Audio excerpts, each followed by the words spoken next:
দখলদার ইসরায়েলের গোয়েন্দা সংস্থা মোসাদের হয়ে গুপ্তচর বৃত্তির অভিযোগে ২০ জনকে গ্রেপ্তার করেছে ইরান। ৯ আগস্ট শনিবার দেশটির বিচার বিভাগ জানায়, গ্রেপ্তারকৃতদের কেউ কোনো ধরনের ক্ষমা পাবে না এবং তাদের এমন বিচার করা হবে যা ভবিষ্যতের জন্য দৃষ্টান্ত হয়ে থাকবে। এর আগে গত বুধবার ইরান ফাঁসি দেয় রুজবেহ ভাদি নামে এক পরমাণু বিজ্ঞানীকে, যিনি অপর এক বিজ্ঞানীর তথ্য ইসরায়েলের কাছে পাচার করেছিলেন। সেই বিজ্ঞানী গত জুনে ইসরায়েলের হামলায় নিহত হন।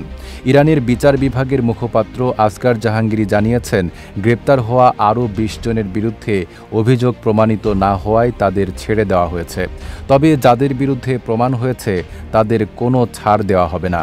মাঠের অলরাউন্ডার আমি, আর ঘরের allrounder Tylox. Tylox toilet cleaner, clean মানেই টাইলক্স।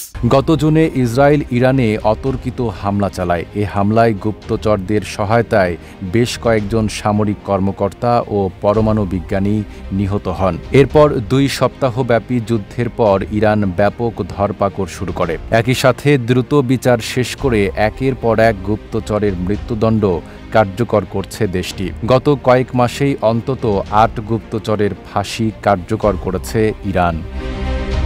নাঈম আরাবী, ঢাকা পোস্ট।